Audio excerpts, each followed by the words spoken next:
According to them, it don't burst. Abeg, try to watch this video from beginning till the end. You have a lot to learn from it. You are going to listen rather than for me reading. United Against Injustice.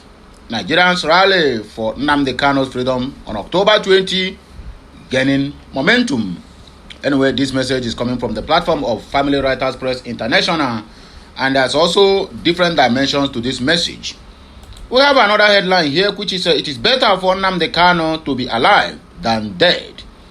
Obiagwocha warns Fulani government of Nigeria and Bola Ahmed Tinubu. Another headline here which you are going to also watch. China Sanwo-Oru's message of hope, according to them. Mazi China Sanwo-Oru reaffirms IPOB's mission on Radio Biafra broadcast. A call for unity and resilience. Anyway, my wonderful people, viewers and subscribers, good morning, good afternoon, and good evening. A new day, a new hope, and a new chapter. This week have opened up to us a new blessings as well, because every day that comes with its own blessings and also its own challenges. Our prayers on daily basis is that our blessings will never be overshadowed by the challenges that comes our way. For challenges, they must come in one way, and also they are going to scatter in 7 ways. If you believe this, a louder amen at the comment section of this video. Oyana, let us listen to this message, and then after that we round up everything that we have to do this morning in your morning. So please kindly subscribe to my channel. Let's go there.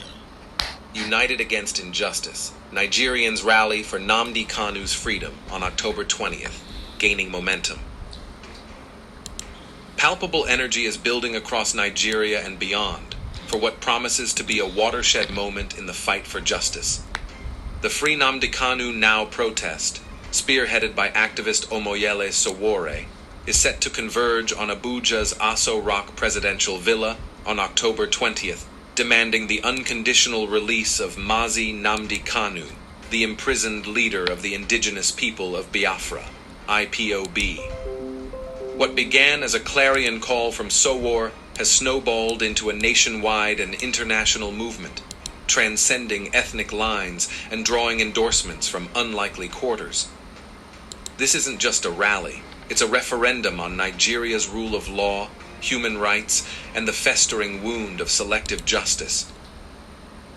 Nnamdi Kanu has been a lightning rod in Nigerian politics since his 2015 arrest for advocating Biafran self-determination. Abducted in 2021 from Kenya, deemed illegal by the Court of Appeal. In 2022, he remains detained by the Department of State Services, DSS, on charges of terrorism and treasonable felony, despite multiple court orders for his release. Critics, including Kanu's legal team, argue his continued incarceration is a blatant defiance of judicial authority, especially when the government negotiates with armed bandits who have spilled far more blood. Omoyele Sowore, the firebrand journalist and 2023 African Action Congress presidential candidate, whose Revolution Now campaigns have long challenged state overreach. On October 9th, Sowore announced the protest date via X. We now have a date for the historic Free Nnamdi Kanu Now protest march to the ASOROCK Villa in Abuja. It is October 20th at 7 a.m. He framed it not as ethnic agitation, but a uniting movement for conscience and justice, urging participants to set aside tribal or partisan divides. By October 11th, Sowore reported a surge in momentum. People are flying into Nigeria from across the world, while others are journeying from every corner of the country to join the historic march. This global influx underscores the protest's viral pull, amplified by hashtags like MNK20, which are trending across social media. The protest's rapid escalation reflects a rare cross-section of Nigerian society rallying around a singular cause.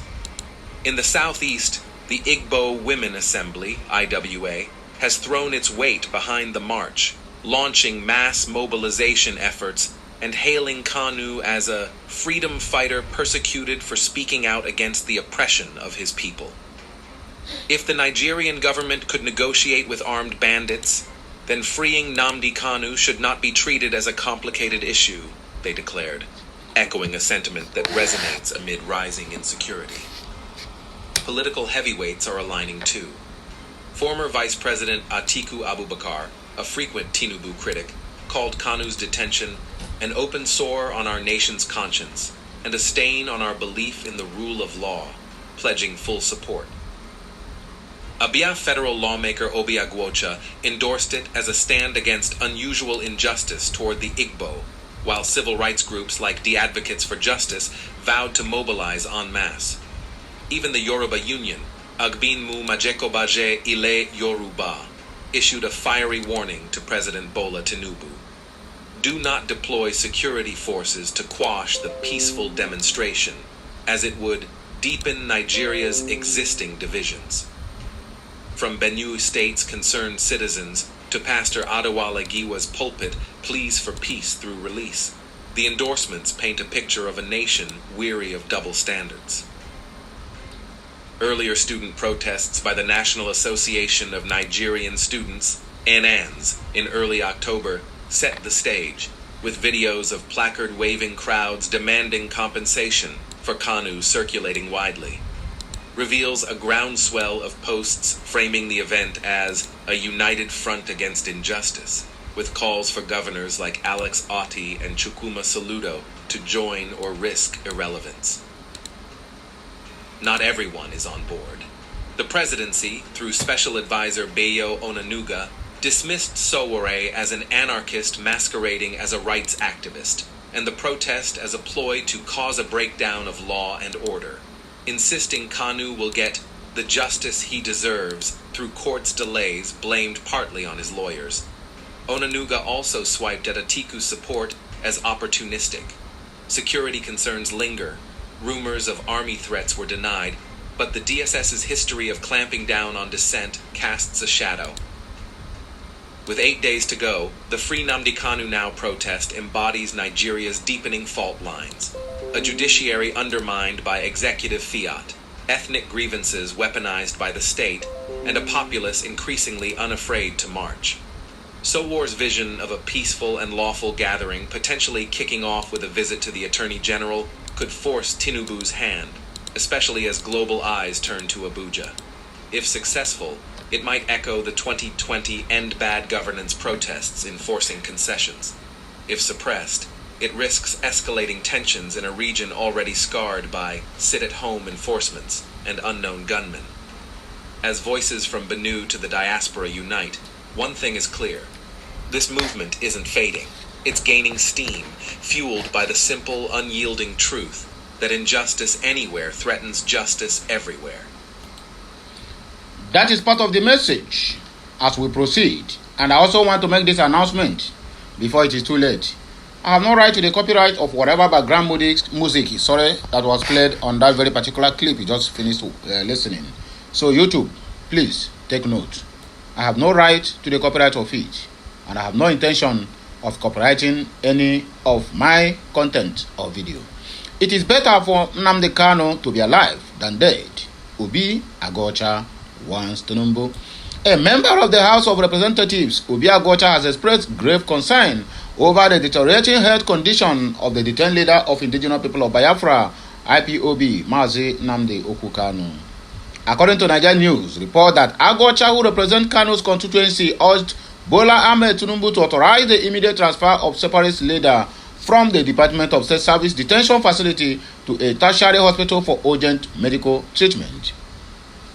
Speaking in an interview with Arise News on Sunday, the lawmaker described Kanu's condition as alarming and warned that delay in medical attention could result in dire consequences.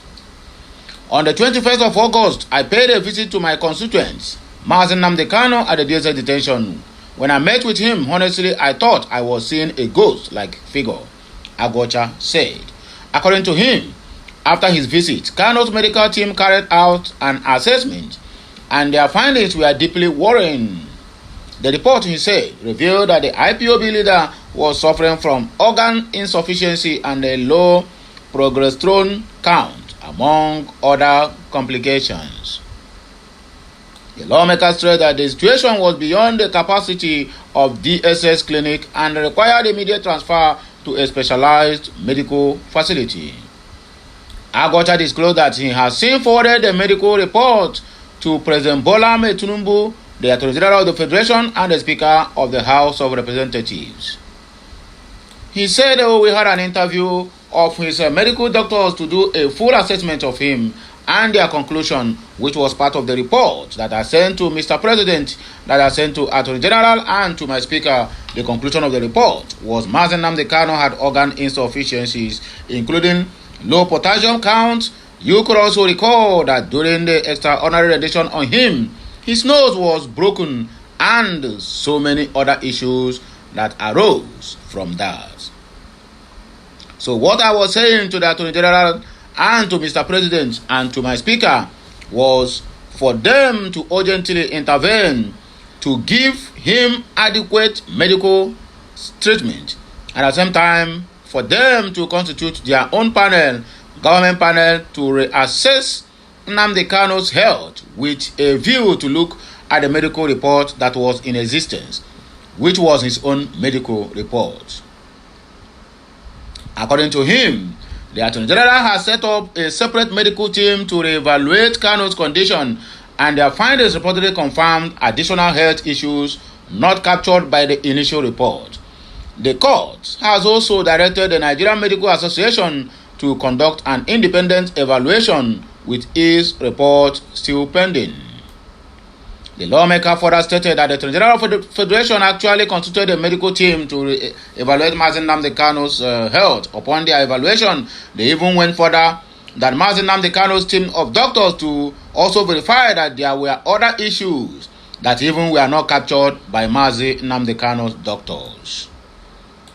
So the court in its sitting also instituted another panel of the Nigerian Medical Association to independently verify the order to report and assess Nnamdi Kanu's health. So we are still waiting for the Nigerian Medical Association report to be made available to the court, so that we can look on how far he has gone into the deterioration of his health. But Nnamdi Kanu, we should not be under any illusion, is sick. What we are requesting for President is for him to intervene to have DSS transfer Nnamdi Kanu from a primary health care type facility to an adequate tertiary health facility anywhere in the country, so that his health can be managed effectively. Otherwise, if by providence that they allow Nnamdi Kanu to continue to deteriorate and he dies in detention, it would be catastrophic and volatile, especially in the southeast, for them to manage.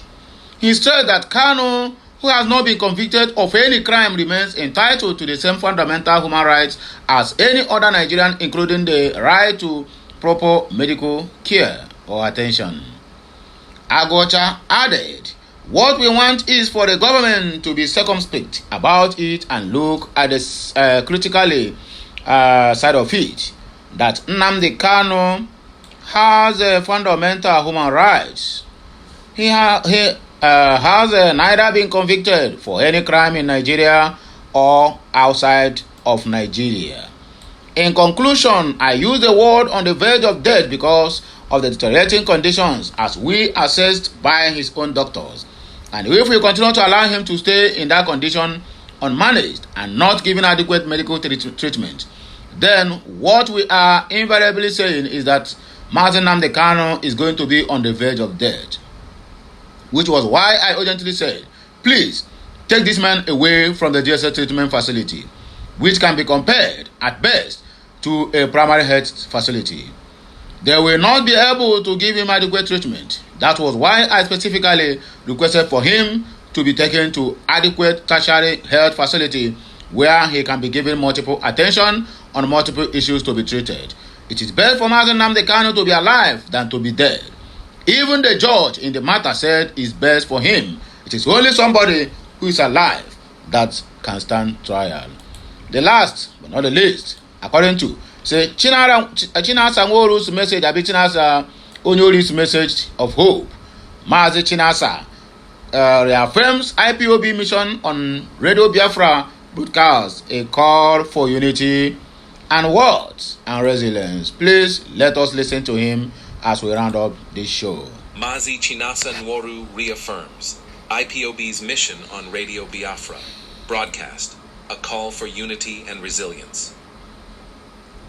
On the evening of October 11th, 2025, at 7:30 p.m. Biafra land time, Mazi Chinasa Nworu, a key figure in the Directorate of State, DOS, for the Indigenous People of Biafra, IPOB, and General Officer Commanding, GOC, of the Eastern Security Network, ESN, delivered a powerful address on Radio Biafra. Hosted by Mazi Jonathan Chinedu under the theme, The Biafra Struggle, Our Challenges and the Way Forward, the broadcast aimed to realign the movement with its foundational principles and counter the rising tide of misinformation. Tuned in by thousands via the IPOB community radio app, Radio Biafra app, and platforms like Simple Radio, Nworu's message was a clarion call to recommit to IPOB's mission statement as first articulated by its detained leader, Mazi Nnamdi Kanu, in 2012. Mazi Nworu opened the broadcast with a resolute focus on IPOB's original mission, urging listeners to take notes as he revisited the movement's guiding principles. It is the mission statement that kept us on the roadmap devoid of Nigerian government political manipulation and blackmail, he declared, emphasizing its role as the unyielding compass of the Biafran struggle. Established in 2012 by Mazi Kanu, the mission statement outlines a non-violent pursuit of Biafran self-determination through global advocacy, grassroots mobilization, and exposing what Nworu described as Nigeria's Fulani Caliphate agenda, a systemic effort to subjugate the Igbo and other indigenous groups. He stressed that this roadmap, rooted in peaceful resistance, remains the cornerstone of IPOB's strategy, distinguishing it from splinter groups and state-sponsored agitators. Nworu's reiteration of the mission was not merely nostalgic. It was a deliberate act to counter merchants of fake news who exploit the movement's structure for personal gain. This broadcast is to correct too many misinformation, he stated, addressing the confusion sown by infiltrators and opportunists. He condemned those who deviate from the non-violent ethos, noting that such misconduct fuels internal discord and mirrors Nigeria's divide and conquer tactics. The mission, he reminded listeners, is a sacred covenant to restore Biafra without bloodshed, a principle that has sustained IPOB through years of persecution. Transitioning from principles to challenges, Nworu tackled the multifaceted threats facing the movement.